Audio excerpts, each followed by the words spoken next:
नमस्कार साथियों। तो आइए हिंदी की अगली क्लास में आपका स्वागत है। आपने इससे पहले पिछली क्लास में आपने पढ़ा था संज्ञा क्या है। संज्ञा के पांचों भाग आपको पढ़ाए गए। तो संज्ञा में एक नया पार्ट है, संज्ञा का विश्लेषण या पद परिचय। पहले तो ज़्यादा परीक्षाओं में पूछा नहीं जाता था, लेकिन अभी इस समय इन सारी चीज़ों को पूछा जाने लगा है।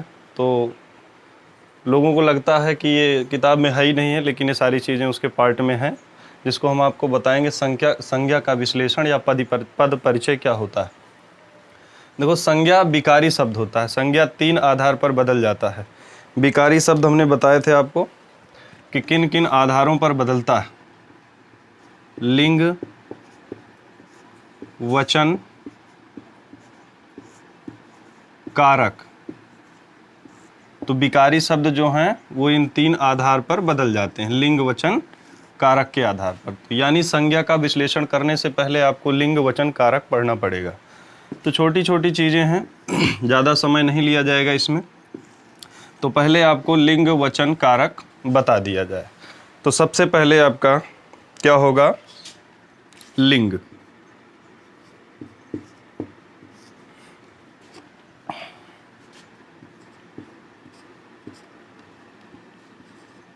हिंदी में लिंग दो प्रकार के होते हैं। हिंदी में लिंग दो प्रकार के होते हैं। देखिए, लिंग किसे कहते हैं? जिससे हमें किसी स्त्री या पुरुष जाति का बोध होता है। लिंग का अर्थ होता है वह चिन्ह जिससे शब्दों का स्त्री या पुरुषवाचक लिंग पता चले। तो उसे क्या कहते हैं? लिंग कहते हैं। दो प्रकार के होते हैं। कौन कौन से? देखिए, हिंदी में हमेशा दो ही लिंग होंगे। जैसे आपको किसी भी चीज़ की, जैसे मान लीजिए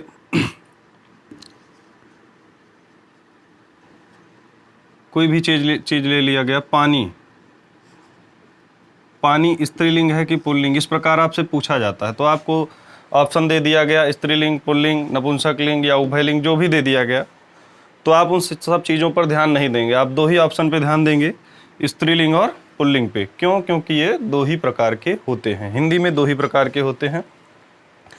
तो आइए देखते हैं कौन कौन सा होता है।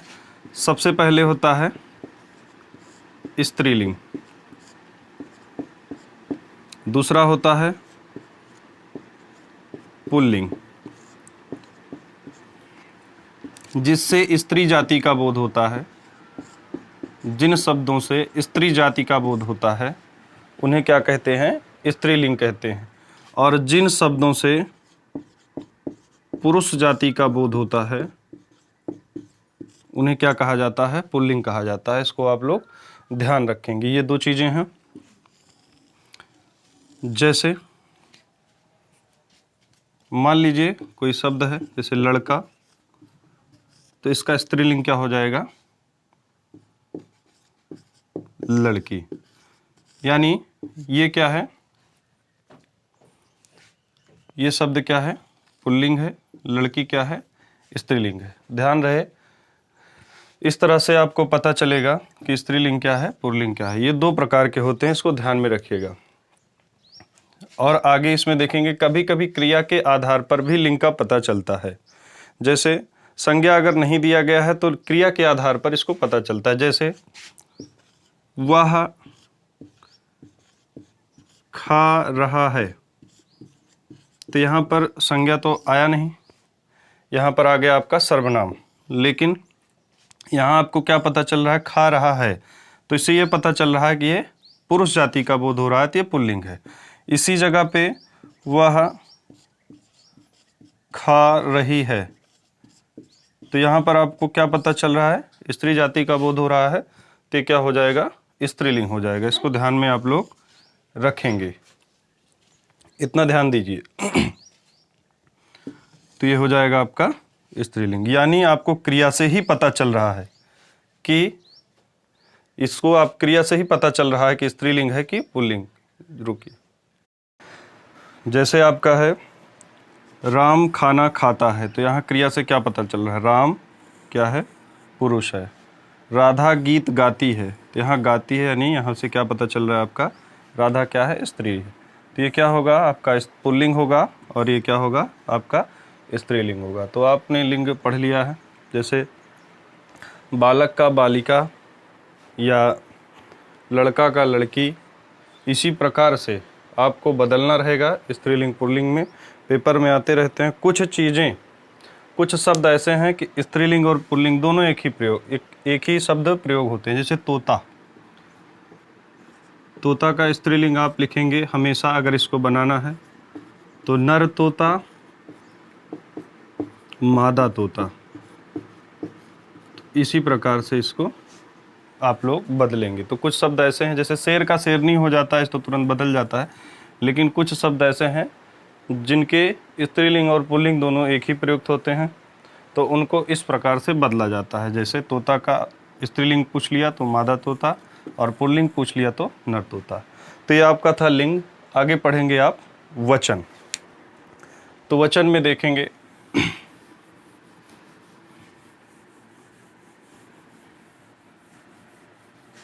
देखिए, संज्ञा हमने बताया आपको विकारी शब्द हैं, तो इन्हीं आधारों पर बदलते हैं, लिंग वचन कारक के आधार पर।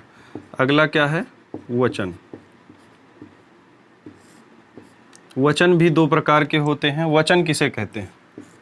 ध्यान देंगे, जिससे हमें संख्या का पता चले या एक से अधिक संख्या का पता चले उसे वचन कहते हैं। एक या एक से अधिक संख्या का पता चले उसे क्या कहते हैं? वचन कहते हैं। वचन दो प्रकार के होते हैं। कौन कौन से? एक वचन, बहुवचन। देखिए कैसे जानेंगे? जहां एक ही का बोध हो तो क्या होता है? एक वचन होता है। और जहां एक से अधिक का वचन हो, एक से अधिक का बोध हो,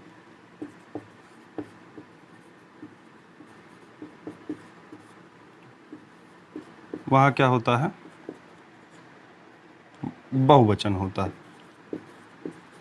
इतना नोट रखेंगे आप लोग, इसको ध्यान में रखेंगे, एक वचन और बहुवचन जहां एक का बोध हो। जैसे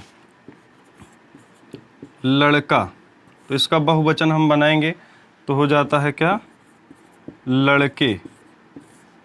जैसे है पुस्तक, पुस्तक का क्या हो जाएगा? पुस्तकें। तो एक वचन है आपका और ये इसका बहुवचन है। हमेशा इसको ध्यान में रखेंगे।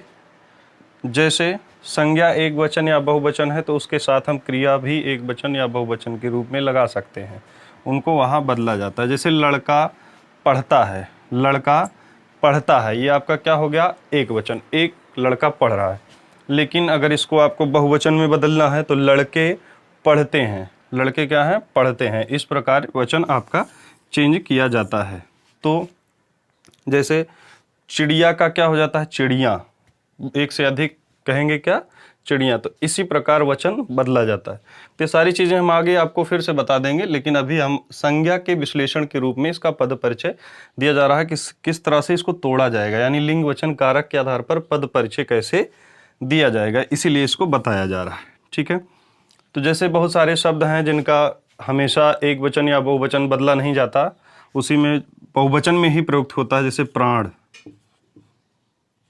प्राण ये ऐसा शब्द है, ये सीधा हमेशा बहुवचन में ही प्रयुक्त होता है। जैसे हस्ताक्षर,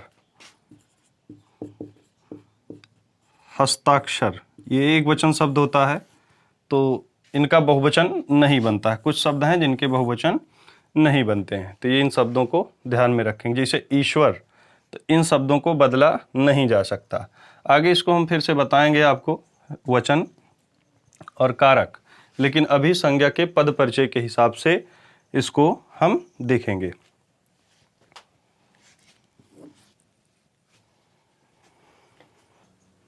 चलिए आगे देखेंगे हम ये कारक के आधार पर कैसे चेंज, कारक के आधार पर आप देखेंगे किस प्रकार इसको बदलना है। तो पहले कारक आपको पढ़ना पड़ेगा। तो कारक क्या होते हैं इसको आप लोग देखेंगे। कारक में विभक्तियां भी होती हैं। कारक जो होते हैं उसमें विभक्तियां भी होती हैं। पहले मैं लिख देता हूं उसको, कर्ता ने, कर्म, ये कारक हैं आपके इधर और ये इसकी विभक्ति है। तो पास में लिख दे रहा हूँ ताकि इधर आपको बताया जा सके जो चीज़ें हैं। कर्ता ने कर्म को, करण का चिन्ह होता है से, लेकिन इस से का अर्थ होता है के द्वारा। इससे का अर्थ क्या होता है? के द्वारा। कर्ता ने कर्म को करण से संप्रदान,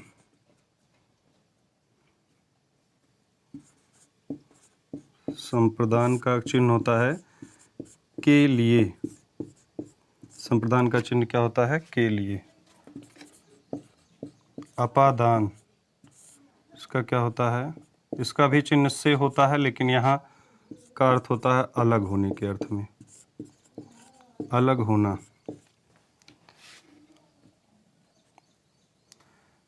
अधिकरण,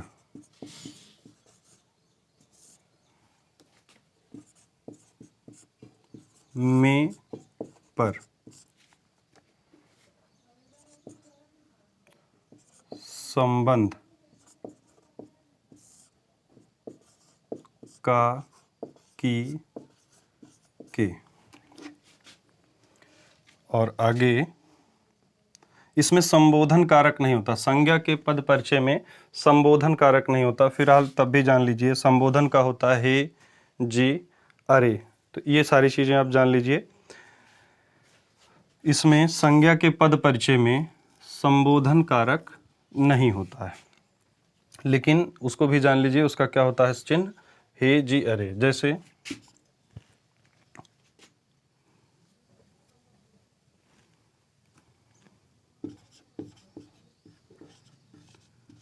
उसने गाया या गाना गाया, तो ये क्या हो जाएगा? यहाँ पर ने का प्रयोग हुआ है तो कर्ता कारक।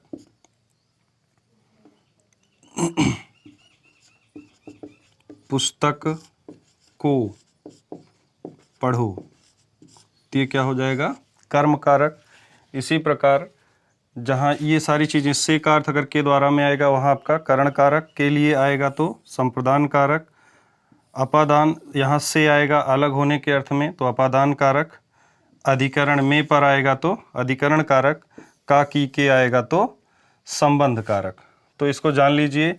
अभी हमने बताया आपको कारक लिंग वचन फिर से आपको बताया जाएगा, लेकिन ये थोड़ा थोड़ा इसलिए बताया जा रहा है क्योंकि संज्ञा के विश्लेषण या पद परिचय में, क्योंकि आपने पिछली क्लास में संज्ञा पढ़ा था तो उसको पूरा खत्म करना जरूरी है। संज्ञा का पद परिचय बताना जरूरी है।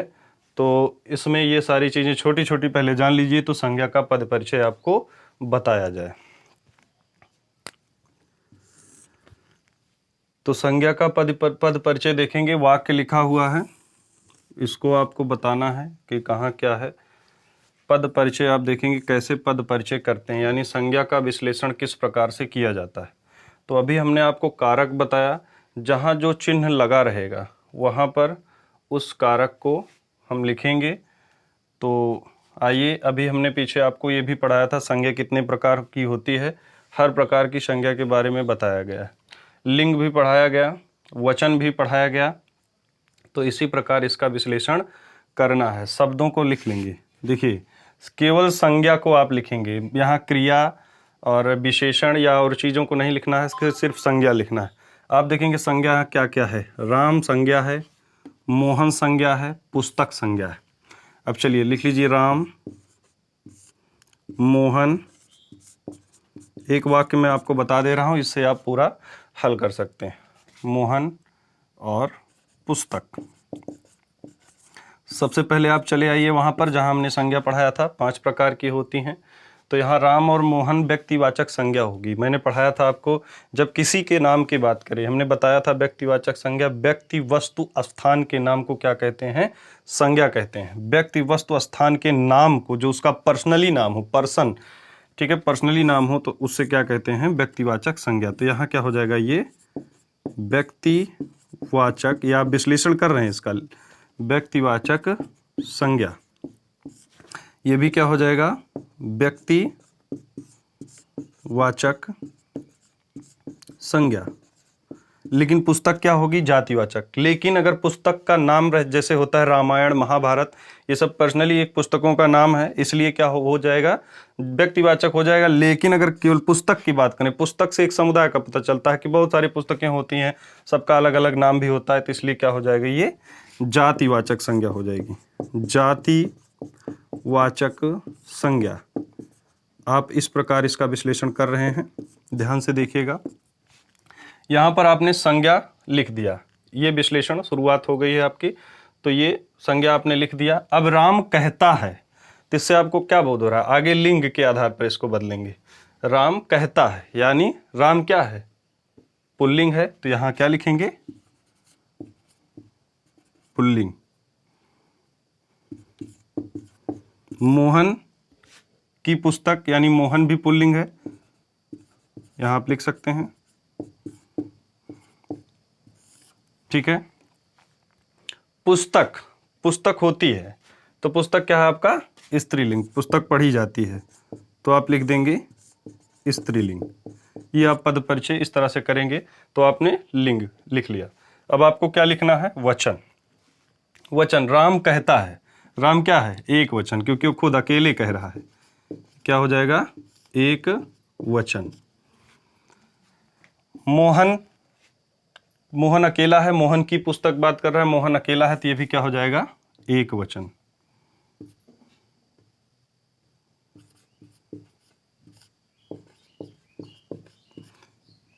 यहां पुस्तक लिखा हुआ है, तो क्या हो जाएगा, ये भी एक वचन। अगर पुस्तकें होता तो बहुवचन होता, तो हो गया एक वचन। यानी आपने संज्ञा लिख लिया, लिंग, वचन। अब इसको आपको कारक के आधार पर बदलना है। कारक के आधार पर देखेंगे, बदलेंगे हम। चलिए, राम कहता है, राम कहता है, यहाँ ने चिन्ह का लोप हुआ है, यानी वो दिखाई नहीं दे रहा है, यानी राम ने कहा, तो ने आया है, तो क्या हो जाता है, राम कहता है, यहाँ ने लिखा नहीं, लेकिन आप उसको बदल सकते, राम ने कहा, ठीक है। तो राम ने कहा, यहाँ जब ने आया तो ये क्या हो जाएगा, कर्ता कारक हो जाएगा। क्या हो जाएगा, कर्ता कारक। मोहन की पुस्तक, आपको हमने पढ़ाया कर्ता का चिन्ह क्या होता है, ने, कर्म का क्या होता है, को, करण का क्या होता है, से, लेकिन यहां से का अर्थ होता है के द्वारा, उसके द्वारा। उसके बाद संप्रदान के लिए, उसके लिए। अपादान से, यहां भी से होता है, देखिए दोनों चिन्ह से होते हैं। जैसे डंडे से मारा, तो यहां से का अर्थ द्वारा हो गया। पेड़ से पत्ता गिरा, तो यहां से का अर्थ क्या हो गया, अलग हुआ। तो दोनों चीजें ध्यान रखेंगे, जहां अलग होने का अर्थ होगा वहां अपादान होगा, और जहां के द्वारा होगा वहां करण होगा। अधिकरण में पर होता है, और संबंध में का, की, के होता है। तो यहां पर क्या है, मोहन की पुस्तक, यहां पर क्या आया है, की, तो यानी यहां पर ये क्या हो जाएगा, संबंध कारक, संबंध कारक हो जाएगा ये आपका। पुस्तक को पढ़ सकता है, को किस में होता है, कर्म को, यानी कर्म में होता है, तो पुस्तक को पढ़ सकता है, तो क्या हो जाएगा, ये कर्म कारक। ये आपका संज्ञा का विश्लेषण हो गया। आपको सबसे पहले जो वाक्य दिया रहेगा उसमें से संज्ञा नोट कर लेना आपको, राम मोहन पुस्तक संज्ञा, कौन सी संज्ञा है उसके बाद उसको लिखना है आपको, पीछे पढ़ाया गया है। कौन सा लिंग है उसको लिखना पड़ेगा, कौन सा वचन है लिखेंगे, उसके बाद कौन सा कारक है। चिन्हों के आधार पर देखिए कहीं कहीं लोप रहता है, यहाँ ये भी कह सकता था, राम कहता है कि मैं मोहन की पुस्तक पढ़ सकता हूँ, तो यहाँ को का अगर लोप हो जाता तो खुद मान लीजिए पुस्तक पढ़ सकता है यानी पुस्तक को पढ़ सकता है। अब पुस्तक ने पढ़ सकता है, पुस्तक से पढ़ सकता है, ये सब सारी चीजें होंगी नहीं। तो इस प्रकार आप जो है संज्ञा का पद परिचय देंगे, ठीक है। लिंग वचन कारक अभी आपको विस्तार रूप में भी बताया जाएगा। तो सबसे पहले ये संज्ञा का विश्लेषण पद परिचय देखेंगे, उसके बाद अगली क्लास आपकी होगी सर्वनाम की। चलिए, धन्यवाद।